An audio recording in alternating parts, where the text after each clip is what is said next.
Welcome back, one and all, to another day, another show, another year here at the Damage Report. I remain John Derola, and I'm very lucky to be joined on the first show of the new year by the mayor of Enfield, North Carolina, and the founding principal of Black Male Voter Project, Mondale Robinson. Welcome back to the Damage Report. Thanks for having me. Always glad to have you here. Glad to have you here to break down the news. We might be getting updates on the big speaker battle live on the show. We've got a little bit of chaos to start off the new year. So I'm excited. I'm looking forward to a good year of news. How are you doing? I feel the same way. I'm super excited about this drama that's playing out in the House right now. So let's watch it and find out. Yeah, I'm just hoping, I know everyone's like, okay, it's most likely gonna be McCarthy, but maybe it's this guy, maybe it's Jim Jordan. I think there's gotta be a 1 in 1,000 chance that ends up being Ilhan Omar. So I'm going to put all my money on that and hope for good things. Anyway, with that said, we do have a lot that we're gonna be talking about through the course of today's show. Not only Kevin McCarthy's Judgment Day, but also Maxwell Frost striking back at out of touch Republicans who don't understand the high cost of housing and related issues.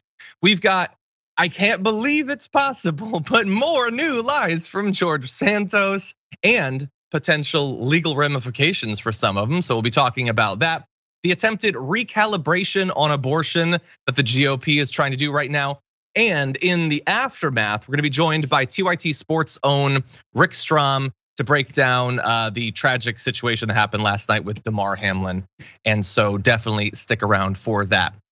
In advance of that though, if you wouldn't mind hitting the like button and sharing the stream, that would be great. And if you wanna send us any comments, tweets, or super chats during the show, we'll respond as we go. But with all that said, Mondale, are you ready to start the show? Let's get it. Let's do it. Let's jump into the big story of the day. Last night I was presented the only way to have 218 votes if I provided certain members with certain positions, certain gavels to take over the church committee, to have certain budgets. And they even came to the position where one, Matt Gaetz, said, I don't care if we go to plurality and we elect Hakeem Jeffries and it hurts the new frontline members not to get reelected.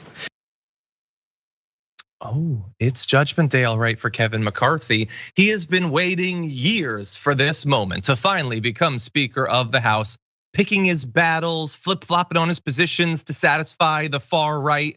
And today he gets to find out maybe if it works, but there's a lot of obstacles between him and the speakership. He referenced one right there, Matt Gaetz and others apparently wanting certain concessions. But Kevin McCarthy says, I'm not gonna do this. This is not about any one individual's ambitions, except that it very, very much is. Maybe just not Matt Gaetz. This is about Kevin McCarthy's ambitions. This dude has been trying to have his cake and eat it too, trying to appear early on as if he was some kind of moderate while giving the far right whatever they want.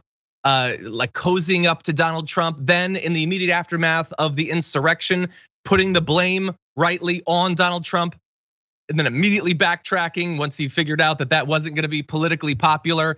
And so this guy is going to finally see the dice have been cast. Is it gonna come up, snake eyes, or is he gonna become speaker? He needs to today win a majority of those present and voting, 218 if every member of the House were to attend and cast a vote, and I'm assuming most will be there. Republicans are gonna control 222 seats, so there's not much room for defections. And as of right now, there are the five that they talk about, the big five members who say they won't vote for him, at least at this point. Matt Gaetz, who we've already talked about, Andy Biggs, Matt Rosendale, Ralph Norman, and Bob Good. But that's just the figureheads. There's apparently far more than that. McCarthy apparently now has acknowledged that there are likely 20 or so members voting against him, although who's to say at this point how firm any one of their resolves is? So he could still very well become speaker, but it is not a guaranteed thing. Mondale, what do you think so far? Yeah, I think we're gonna see one of those moments where we may have 100 ballots before we determine who's the speaker. So that's happened before in our history. It was in the 1800s, but this Republican Party is definitely divided. We've seen Biggs get nominated already against McCarthy right now. So while the vote is on the way, we already know that, like you said, the big five will not be voting for him. If that other 10 or 15 people either vote present or not for him, there's a space where, like you said, Ilhan Omar name might end up on a later ballot, or Hakeem Jeffries might be the speaker. So I'm super excited about what could possibly happen. right now.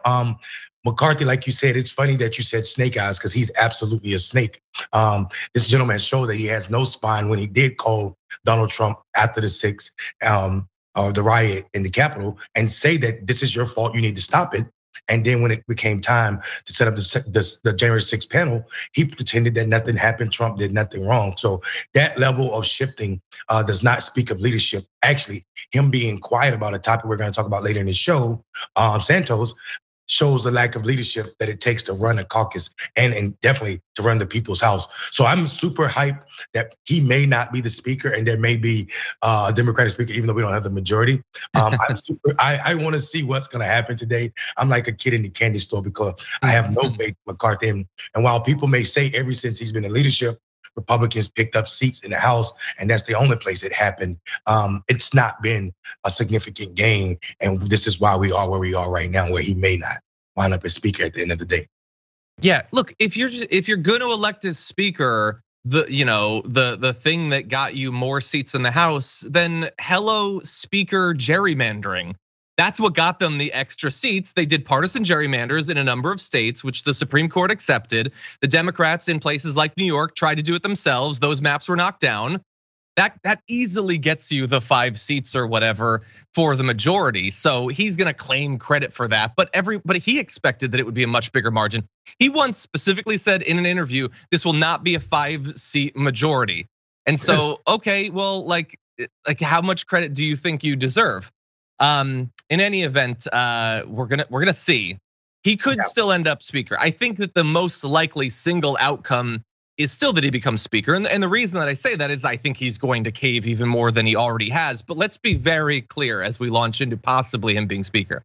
He might be in leadership. He might technically be a big L leader, but Kevin McCarthy is not, will not, never has been a leader in any way. He does whatever he thinks he needs to do to get and hold and maintain power. That's it.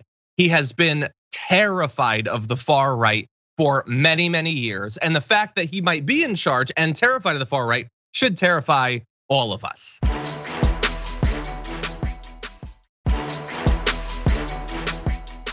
In any event, I want to move to a little bit more of the video because he called out Matt Gaetz right there. Well, Matt Gaetz had thoughts of his own or things to say at the very least.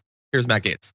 But we were threatened by my committee chairman to be on the Armed Services Committee, Mr. Rogers, that if we did not vote for Mr. McCarthy, we would be removed from committees. Our position is that if Kevin McCarthy is the Speaker of the House and we don't have an ability to ensure that there is oomph behind the agenda and energy behind our oversight, that the committee assignments don't mean that much anyway. I'm not here to participate in some puppet show where we pass a bunch of messaging bills, send them to the Senate, watch them die, fail to use leverage, and don't hold the Biden administration accountable. I don't want to relive the Benghazi experience where it's just theater pretending to be oversight, right? We can do better than that, and that's our purpose today. You have 3 votes here. Okay, so he doesn't want to participate in a puppet show. He wants real substance. Like on what policies? Really nothing. Look, best case scenario, they're largely going to be passing BS legislation and then having the Democrats in the Senate stop it. I mean, that's pretty much baked into this situation right now. I do like his call out of the time wasted on Benghazi though, because most of the Republicans in the House seem desperately want to relive Benghazi. They might call it Hunter Biden this time. But pointless, unproductive oversight seems very much to be on the menu for the next couple of years. Mondale, what do you think? I think you're absolutely right. And while you were talking, John, I don't know if you saw this, but McCarthy just lost on the first ballot. He did not get a majority, so the first ballot just happened. Breaking news. He got the first ballot, so it's gonna keep going, but he didn't get a majority. Really fast, Mondale. Thank you so much for giving me that breaking news. Because I believe it's been since somebody asked Michael Shore. I think it's since like 1923 since someone lost. Because normally they wouldn't, if they don't think they're gonna have it, they're not gonna go up for it. So it's been like almost exactly 100 years, I believe. But thank you for that breaking news. Yeah, and one of the big 5, of course, Biggs has been nominated, so he's on the ballot running against McCarthy as well. So the drama will continue. But it's funny to hear Matt Gaetz talk about what he don't want to be a part of. It actually sounded like he was saying, "I don't want to be Matt Gaetz," because everything he was complaining about is his life, has been his life. You don't want to be a part of the puppet show. Do you remember Donald Trump's administration when you were running across the lawn, leaking secrets to the administration about what was going on in the House? What are you talking about? You are the puppet show. So this is projecting at its best. I think though it's wonderful to see this slime play out in public so people can understand. Like you said, he said there's no behind his agenda. What agenda does the Republican Party have at this point other than something racist, something sexist, and something outdated? I don't know their agenda at all. Yeah, I don't know. Look, I know Cenk has given Matt Gaetz some credit on a couple of small things that he's willing to work with Democrats on, like seemingly some anti-corruption stuff. I think if I recall correctly, I think he's okay on weed. So I don't think that Matt Gaetz is the worst of all of them on policy.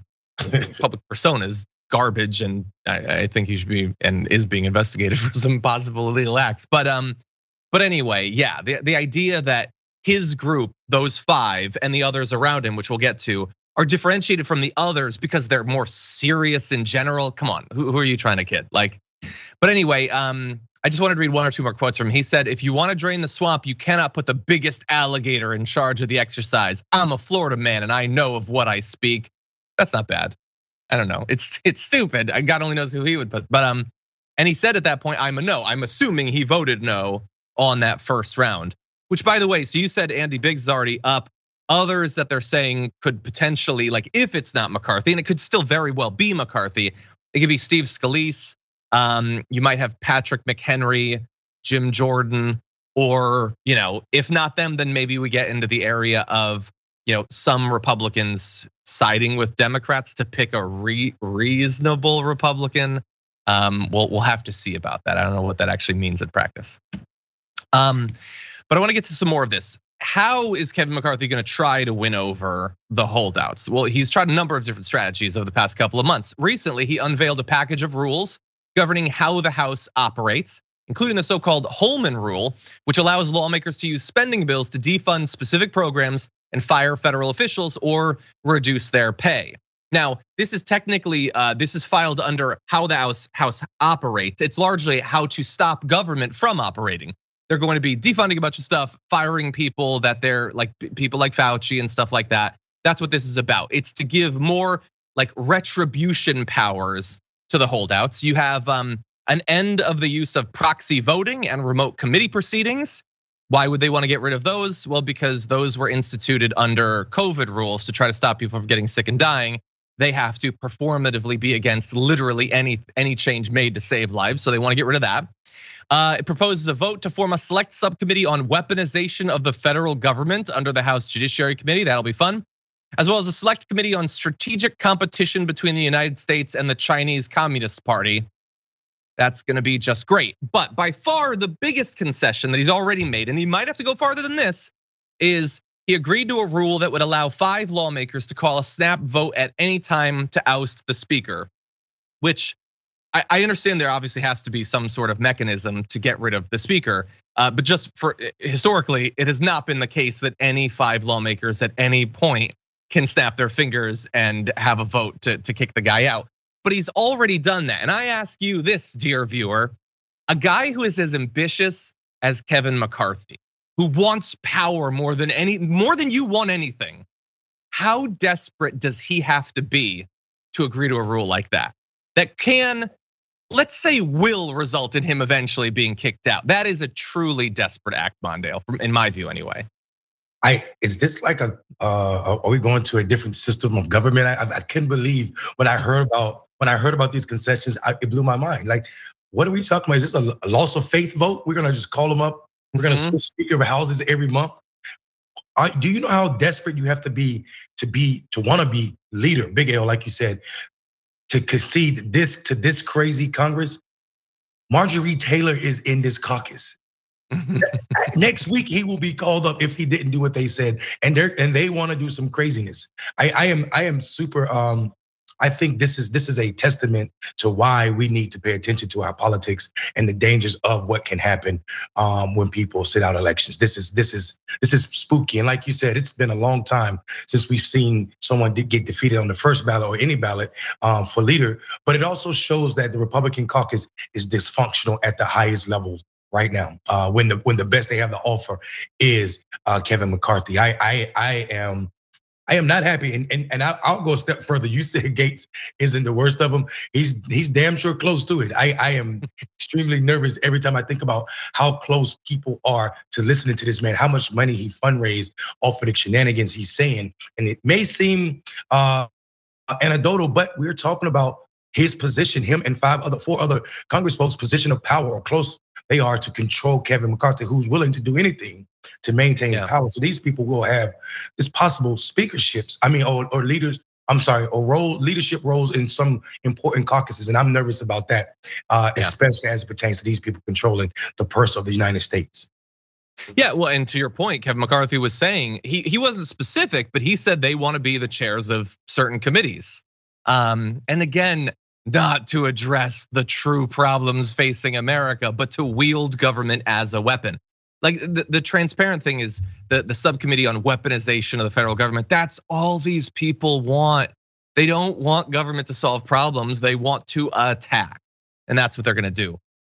With the 5 people to allow him to be ousted, look, I think there should be some mechanism. I don't think that simply because you get voted in, you should be good for forever. I don't think that in anything. I think it's weird that Supreme Court justices are there for life. I think it's super weird that Kyrsten Sinema can get elected on a platform, then come in, do a 180. Everyone in her state hates her and stuck with her.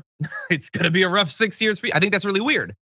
But by the same token, like, it does seem weird to want to go even further than just any group of 5 weirdos can call for him to be kicked out. And let's be clear, the 5 threshold is not acceptable to these people. Let's move now to this next video. So I've said from the beginning that my hard line was the motion to vacate. Single member motion to vacate. You cannot demand more responsibility and less accountability. And Kevin McCarthy was taking the path of Nancy Pelosi and following her precedents with the motion to vacate. So to be clear, Lauren Boebert wants any one individual rando, probably her, to be able to call for the speaker to be ousted at any time, likely over and over and over again. And think about that.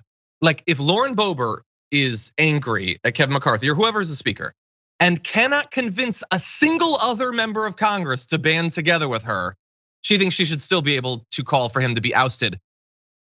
Lauren, how do you think that vote's gonna go if you can't convince anyone else to support you on calling for the vote? It's purely symbolic. And there, like, again, I don't like Kevin McCarthy, not a big fan of Nancy Pelosi, but saying he's following the Nancy Pelosi press. No, he called for 5 people to be able to oust him. That's not what we had under Nancy Pelosi. That's not the way the House has ever been run. That is a massive, probably damaging concession by Kevin McCarthy. And even that isn't enough for Lauren Boebert, Mondale. It's her hard line, she said. So she's not gonna vote for him then. That's what she's saying basically, because no one is gonna allow one single vote to call for it. That's disruption. The House would do nothing except for vote on who's the leader, who's the Speaker of the House. This is beyond ridiculous. And this is the pettiness I'm talking about when the districts are so gerrymandered. No one can test Boebert. Like, she should not be elected. This is ridiculous. But we know because of her district and how it's drawn, she will be elected over and over and over again until someone a little crazier than her is presented. I'm absolutely disgusted by this person. Bikes for Trump. That's a great picture.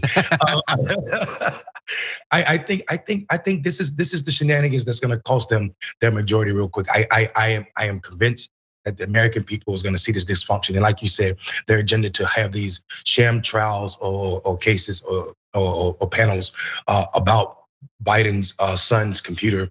Hunter Biden's computer, and their fascination with that is more than what it was with Hillary Clinton's email. And we know that it doesn't matter to them, that it's no substance there. It's like you said, it's performative, and it's performative for one reason. It's going to raise money. It's going to excite their base, and the base is going to call it corruption all the way through, even though they'll present no real evidence about any corruption other than their own. I do want to go back to something that Matt Gaetz said, because I don't like Matt Gaetz, and also I am from North Carolina, a swamp town. Enfield, my town, is built on a swamp. People need to stop saying drain the swamp. Swamps are actually clean places. Swamps provide us clean water. People don't understand. Talking about drain the swamp is a dumb idea. And Matt I like Gaetz, the defense of swamps. Yeah, swamps are nice. I like it. It's it's a complex ecosystem with a lot of unique flora and fauna. I like. We need to do more advocacy for swamps. Anyway, I want to give you just a little bit more of Lauren Boebert, and then I have one more thing I want people to keep in mind as we go forward in these votes. But first, here's Boebert. And so now here we are, being sworn at instead of being sworn in. And we could have had this solved months ago. I have been working every day to unify the Republican Party for the American people. And yesterday, we had a deal that was not a selfish deal in any way for Kevin McCarthy to get him the gavel on the first ballot, and he eagerly dismissed us. Yeah. Okay. She's not working every day. Like she's making insane, ever-shifting demands, and again, she's not making them of me. So for once, it doesn't bother me a ton. Kevin McCarthy, remember, is a terrible guy. Bad things happening to him is probably good karmically for the universe, but let's also not pretend that she's holding out on substance. She's not demanding a vote on healthcare reform. She's not demanding a vote on raising the minimum wage. These are not strong, principled stands to accomplish goals to help the American people. They're insane, personal, vindictive goals that go even beyond the already insane concessions that Kevin McCarthy has made to her. And not just her, the others as well. I will add one potential concession that in the end might be made that allows him to become speaker. I mean, part of like her and Matt Gaetz's opposition is supposed to be ideological or whatever, but this is also about the image. In the end, again, he doesn't need to win over all of them. He can afford to lose a couple of votes. And so if he locks down which of them most wants to be able to vote against him, but get what they want, then they could, as a bargaining chip, get to be one of those few that basically for free votes against him, even though they're agreeing to a deal that results in him being speaker. So that in the end could allow a few of his largest detractors to still be able to say, I stood against him until the very end, even if in reality, they're in a back room cutting a deal and he gets to be speaker. We don't know. Maybe at some point Mondale will cut in with breaking news that we have the second vote. I don't know exactly when that's going to happen, but he could still end up being speaker. Any other thoughts, Mondale?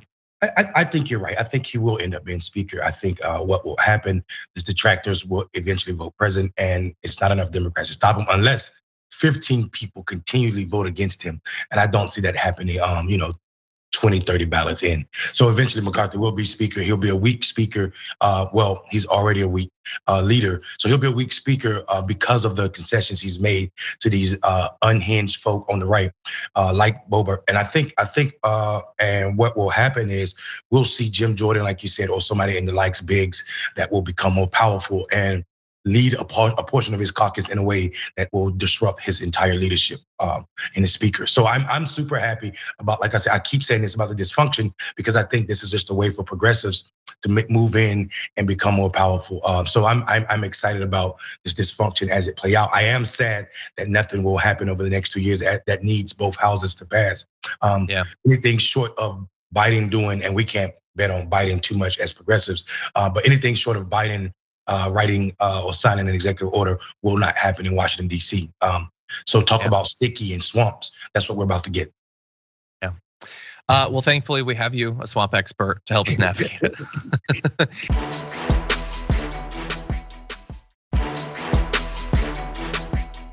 Anyway, okay, we're gonna get to other news. Everyone remember, every day we're giving out a Blue Apron gift card to one of our members on the different platforms. It sends in a comment that we particularly like, so send them in and we'll choose one hopefully for the next break. With that said, let's jump into more news, starting with this.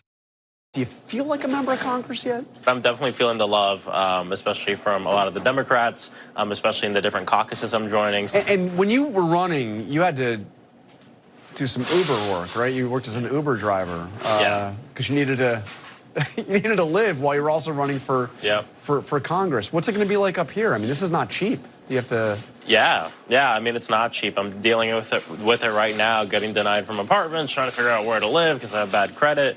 Probably just gonna have to like couch surf for a little bit. That's Maxwell Frost, the youngest ever person elected to the House, member of Gen Z, talking about like this is a great moment, gonna be entering Congress, but also some continuing problems that we've already talked about on the show. Problems in getting housing, considering a history of bad credit, and isn't it great to have a representative who understands these issues, who not just understands but has actually lived these issues? That seems like a great thing. Not everybody actually thinks so though. RNC Research, just does like attack social media postings for the Republicans, posted this. Florida Democrat Congressman-elect Maxwell Frost, whose salary as a member of Congress will be $174,000 a year, says he's probably just gonna have to like couch surf for a little bit. You get it?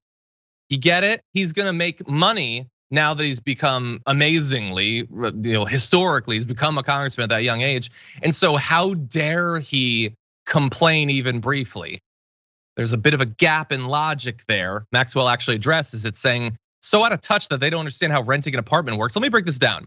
I don't get my first paycheck till February, and I don't have a lot of money. When you move into an apartment, you pay first, deposit, sometimes last, and for furniture. So much for that RNC research. Again, it's not research. You'll notice that they didn't like post a whole bunch of facts about the state of housing and how expensive it is. They just thought, oh, this is someone who is an inspirational, aspirational figure to a new generation, speaking directly to the issues that millions of Americans are faced with every day. Screw him, he's rich somehow. Even though he hasn't received a single dollar for it, he's rich, he doesn't get to complain. All of his problems should be solved. I'm glad that he had a strong response. Mondale, what do you think? Yeah, I mean, like in that tweet, it says his salary will be. What will be is not now. Like that is the ridiculousness at which Republicans, and to name it research, just because you call it research don't mean it's research. This is absolutely disgusting, and it also fails to speak to the fact that people are literally suffering in the nation capital because it's so expensive to have housing, and $174,000 unfortunately does not make you rich. We wish it did, but in DC, it's barely enough to survive what it will take, and especially when you say you have bad credit. It is impossible almost to find living situations in house. I mean, right now, I think in DC, if you are homeless, there are a lot of people that are homeless. I think the waiting list to get housing is 16 years. That's almost a death sentence. So the idea that the Republicans 16?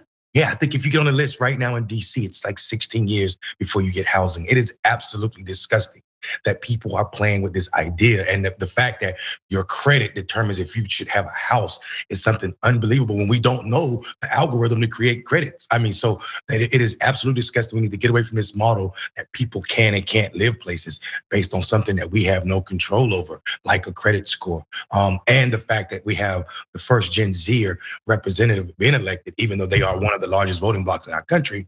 And he's suffering, like you said, from what most Americans are, either bad credit or living paycheck to paycheck without a lot of money to pay first month's rent and also a deposit, which is probably $2,000 or $3,000 in DC. So the Republican, that was a massive loss. And like you said, I'm glad Frost was prepared for a comeback to explain to these idiots how this works.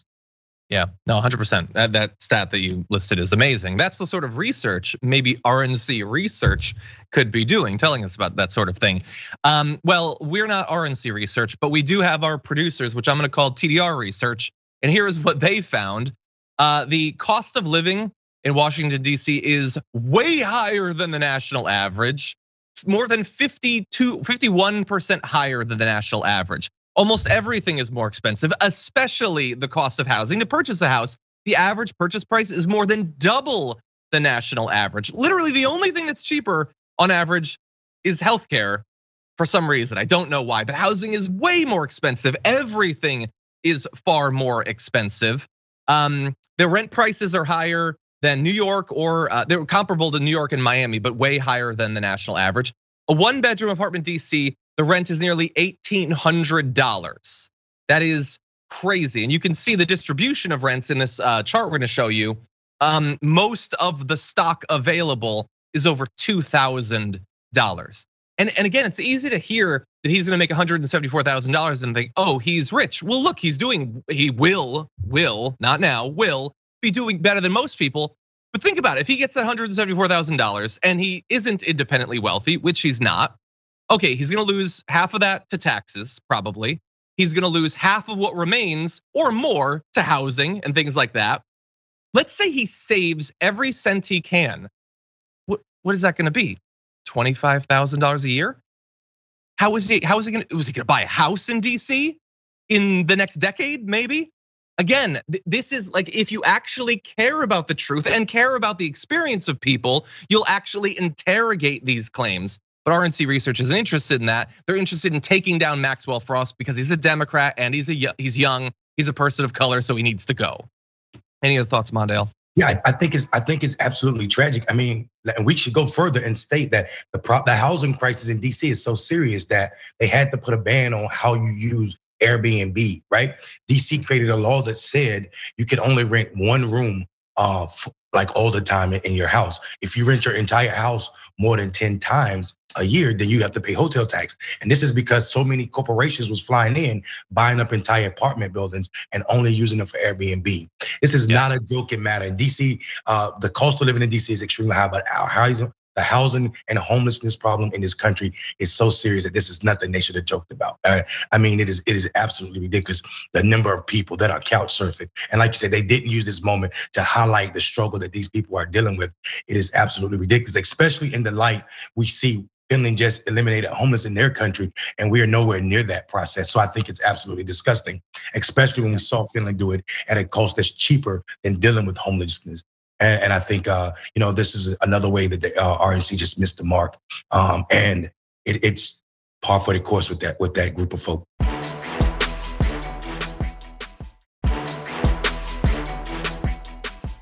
John, listen, his conduct is embarrassing and unbecoming, and it is certainly a distraction. His election has been certified, so he will be seated in this Congress. Okay, apologies, Mondale. What were you gonna say? I'm so sorry about that, team. Just that vote right now is 181 Hakeem Jeffers, 172 McCarthy, and 10 for Biggs and 9 for others. Oh, interesting. That is hilarious that Hakeem Jeffries is up. That does mean that because the vote is split enough, there won't be a clear majority, but it's still funny. The continuing humiliation of Kevin McCarthy is giving me strength. Okay, we'll check in on that a little bit more later on. For now, let's jump back into C Block. Listen, his conduct is embarrassing and unbecoming, and it is certainly a distraction. His election has been certified, so he will be seated in this Congress. But ultimately, obviously, we will see what the investigations come back with. There are numerous investigations at federal, state, and local, as well as international. And it's very unfortunate. Yeah, I would say pretty much everything about George Santos and his election and the way most Republicans have responded to it is unfortunate. Now, thankfully, that individual, Michael Lawler, who is a Republican representing a part of New York, is critical of George Santos. And you like to see that, especially because, did you know that we haven't gotten to all the lies? I know we've talked about it multiple times. No, there are more lies than we've covered for George Santos, but more important than the lies will be the consequences. We'll get to those in a minute. First, the lies. So one, we talked about this story about his mom and 9/11. There was a fact in there that I took as a given about her being the first female executive at a major financial institution. That was determined to apparently be a lie. She died in 2016. A Brazilian community newspaper at the time described her as a cook. Mr. Santos's friends and former roommates recalled her as a hardworking, friendly woman who spoke only Portuguese and made her living cleaning homes and selling food. None of those interviewed by the Times can recall any instance of her working in finance, not just being an executive in finance, but working in finance. By the way, being a person who cleans homes, being a cook, there's absolutely nothing wrong with that. I don't understand why you wouldn't run on that as a congressman. That your parents worked hard, generally thankless jobs to give you the opportunities that you have. Inventing this farcical thing where she was the head of Goldman Sachs or something is deeply weird to lie about one's mother. Okay, But that's not the only one. He lied about his school. I know what you're thinking. He lied about his college's business school. No, he lied about other schools too. He lied about his high school. He said he attended Horace Mann School, a prestigious private institution in the Bronx, that he dropped out in 2006 before graduating and earning an equivalency diploma. That was determined to be a lie. A spokesman for Horace Mann said the school had no record of his attending at all. And let's throw one more ridiculous lie on there. His ex-boyfriend has been interviewed and said at one point, George Santos presented him with supposedly tickets to Hawaii. The tickets were fake. He was lying about going to Hawaii. Then he stole his ex-boyfriend's phone and apparently pawned it. I don't know if that's true, but at this point, I'm not discounting any claims made about George Santos. If that is his name, Mondale, what do you think? How is this? What is going on? George Santos this is beyond an anomaly. What the lies just keep coming out, and the fact that the Republicans are so quiet about how ridiculous this person's life, well, the lies that he told that was his life is unbelievable to me. The fact that you are lying about your dead mother and her life is unbelievable. You have no moral compass at this point. You are lost. And I'm not here to judge you, but I am, because wow. And the silence from other folk that are gonna be in his caucus is unbelievable to me. The fact that Santos is continually coming up with more lies daily is unbelievable. And this thing about his boyfriend and the phone being pawned, I have to believe it because it fits the course. I mean, it sounds like something you would do if you lie about your high school, if you lie about your college, if you lie about your work. It also tells me you have no real friends. People are, how would you have friends and you are willing to tell these type of lies on a national scale? No one is close to this person because you need help. In a serious way, you are a compulsive liar about everything. You hate your life at this point because you don't know what your life is. I think his ex-boyfriend even said he was an investor at Goldman Sachs, but he never went to work. He never left the house. It's just like you are, at this point, you're lying to people that know you're lying, and no one is close to a person like this. And it is strange that you are headed to Congress. He should be expelled. Absolutely, people voted for him, but they didn't. They voted for all the lies they were told, which should be enough. I know it's a dangerous road to say if politicians lie, they should be recalled, but this is extreme to the next level extreme. Like nothing you sold to people were true. You had 18 properties. Oh, no, you don't. You said you had a college degree. Oh, no, you don't. You said you worked at Goldman Sachs. Oh, no, you didn't. So all of the things you ran on were false. And I think that should be enough to get you recalled. Yeah, he makes Herschel Walker look honest-ish at this point. It's not that he's the first to lie. It's that it's so numerous. Almost every fact was a lie. They're so baseless. They're not exaggerations. They're just wholly made up. And he seems so lacking in remorse. Super fast, as I said, there are these investigations. Not only is he being investigated in New York, but also in Brazil. They're looking at this. He apparently back when he was younger, used $700 with a stolen checkbook to buy stuff from a store. Now he denies to this day that he committed any crimes, but he admitted to them that he had done it at the time. He actually appeared before the police in November 2010 to say he was responsible, and then he fled the country. He just fled and remade himself. So they're gonna be looking into that. It's not definite at this point what authority they will have to force him to testify or to appear. He's no longer in the country. That's why you flee a country.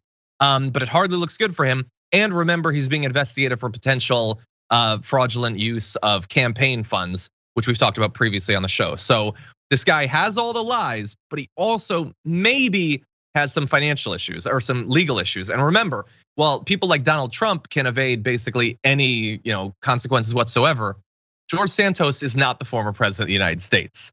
He's potentially one that could be picked off, but we'll have to see.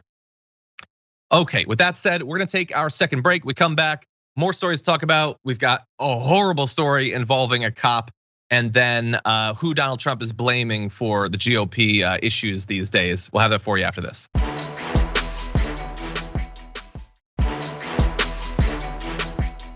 Okay, everybody, we got a couple important stories to talk about, so let's jump into it.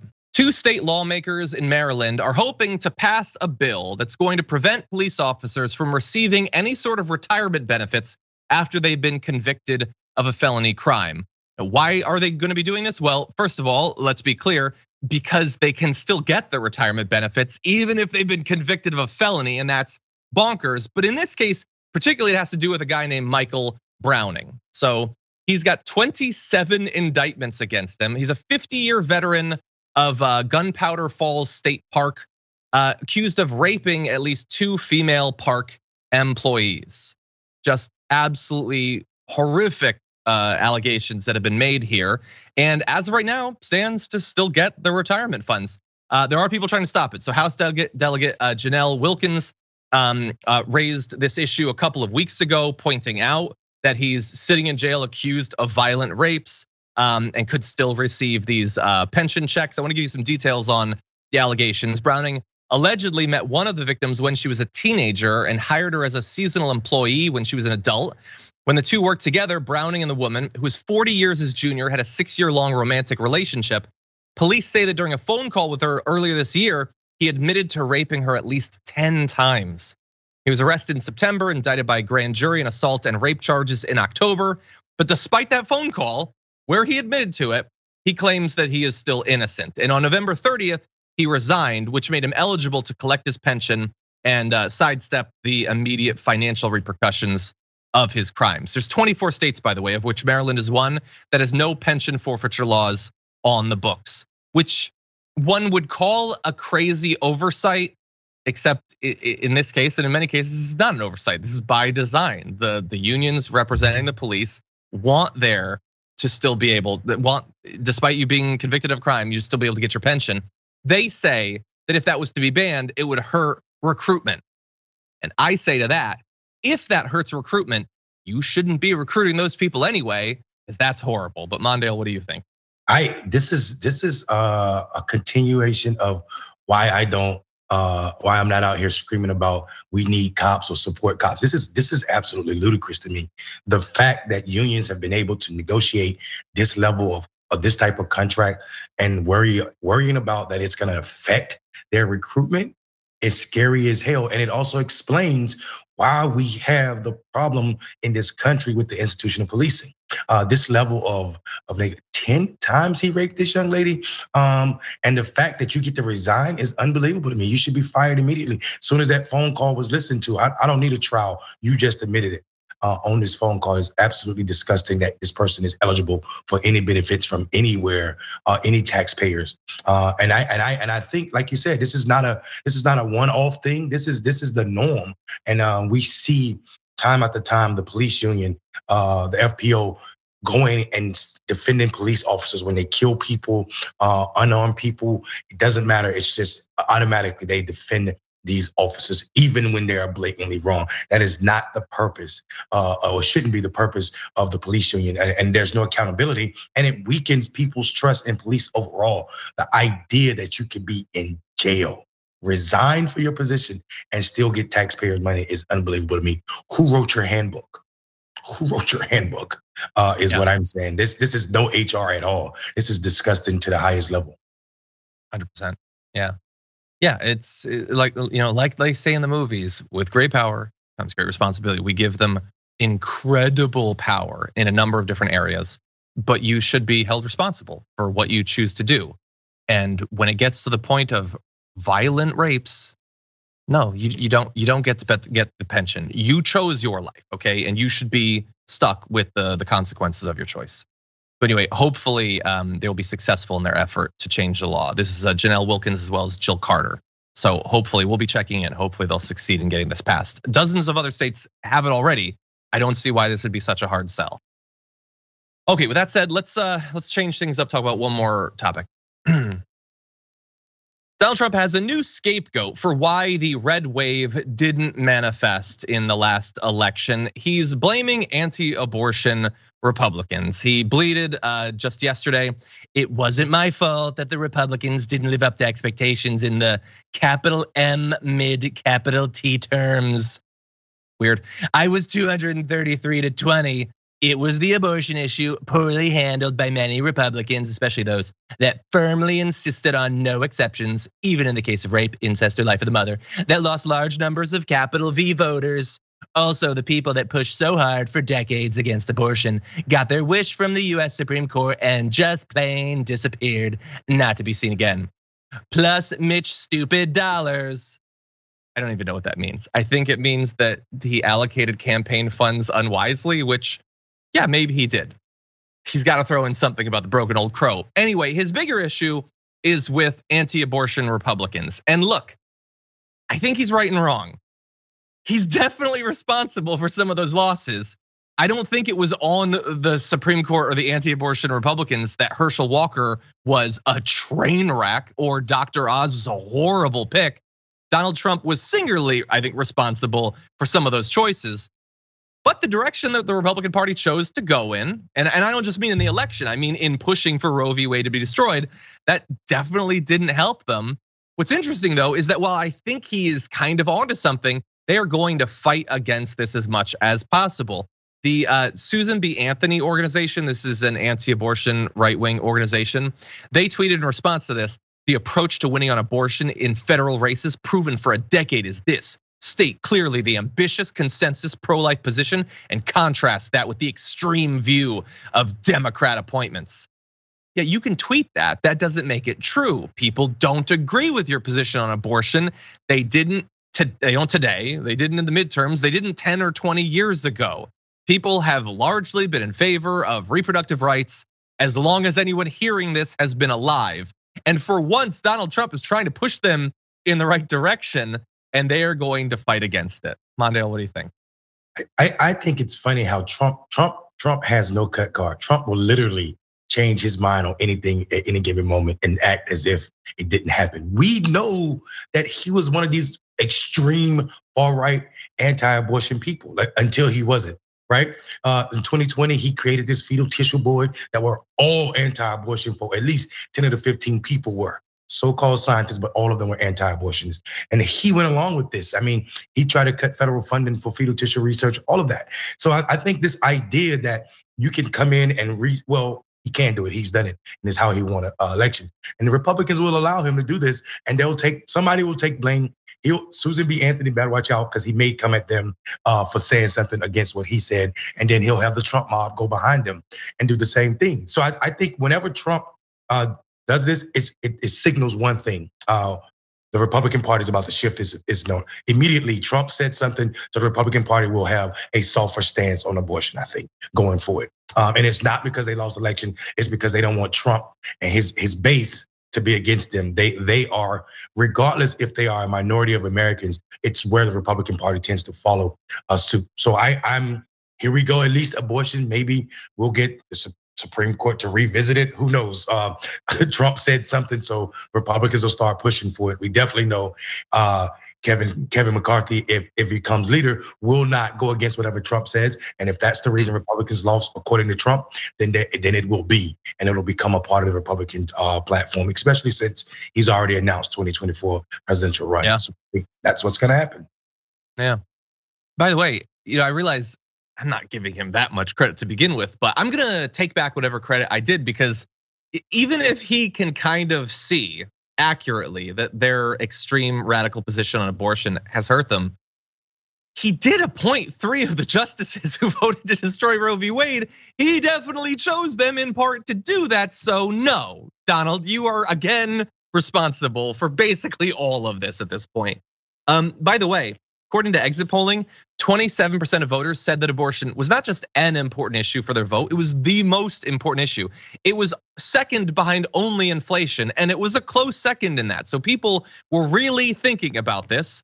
I'll show you the most recent polling, the most recent as well as historic voting on abortion accessibility.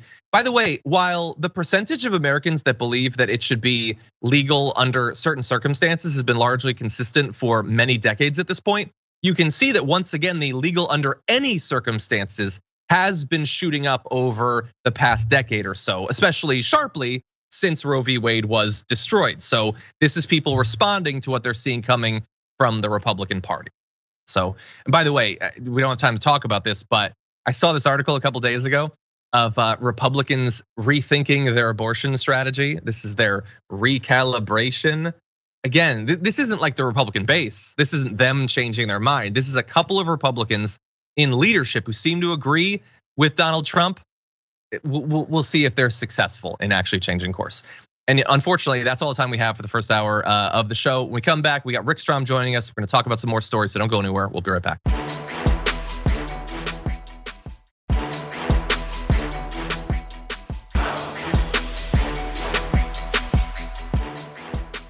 Thanks for listening to the full episode of The Damage Report. Support our work, listen ad-free, access members-only bonus content, and more by subscribing to Apple Podcasts at apple.co/TYT. I'm your host, John Adarola. I'll see you soon.